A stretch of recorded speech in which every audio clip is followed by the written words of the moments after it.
ನಾವು ನೆಲಗಳ್ಳಿಯಿಂದ ಅಮೂಲ್ಯ 10ನೇ ತರಗತಿ government high school ದೇಳ್ಕೆರೆಯಿಂದ ಓದುತ್ತಿದ್ದೇನೆ. ನಮಗೆ 10ನೇ ತರಗತಿ ವಿದ್ಯಾರ್ಥಿನಿಯರಿಗೆ 7 ಗಂಟೆಗೆ ಸ್ಪೆಷಲ್ ಕ್ಲಾಸ್ ನಡೆಯುತ್ತದೆ.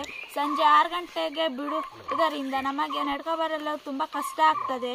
ಹಾಗಾಗಿ ನಮಗೆ ವೆಹಿಕಲ್ಸ್ ಯಾವುದು ಬರುವುದಿಲ್ಲ, ಬಂದರೂ ಸಹ ಅವರು ಸರಿಯಾಗಿ ಬರೋದಿಲ್ಲ. ಏಕೆಂದರೆ ರೋಡ್ ಸರಿ ಇರುವುದಿಲ್ಲ ನಿಮ್ಮ ಊರಿಗೆ, ಹಾಗಾಗಿ ನಾವು ಬರೋದಿಲ್ಲ ಎಂದು ಹೇಳುತ್ತಾರೆ.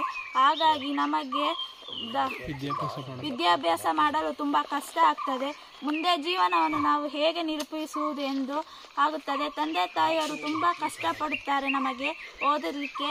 ಹಾಗಾಗಿ ನೀವು ಅರಣ್ಯ ಇಲಾಖೆಯವರು ನಮಗೆ ಒಂದು ದಾರಿಯನ್ನು ಮಾಡಿಕೊಡಬೇಕಾಗಿ ವಿನಂತಿ ಮುಖ್ಯಮಂತ್ರಿಯಲ್ಲಿ ಬೇಡಿಕೊಳ್ಳುತ್ತಿದ್ದೇನೆ. ಧನ್ಯವಾದಗಳು.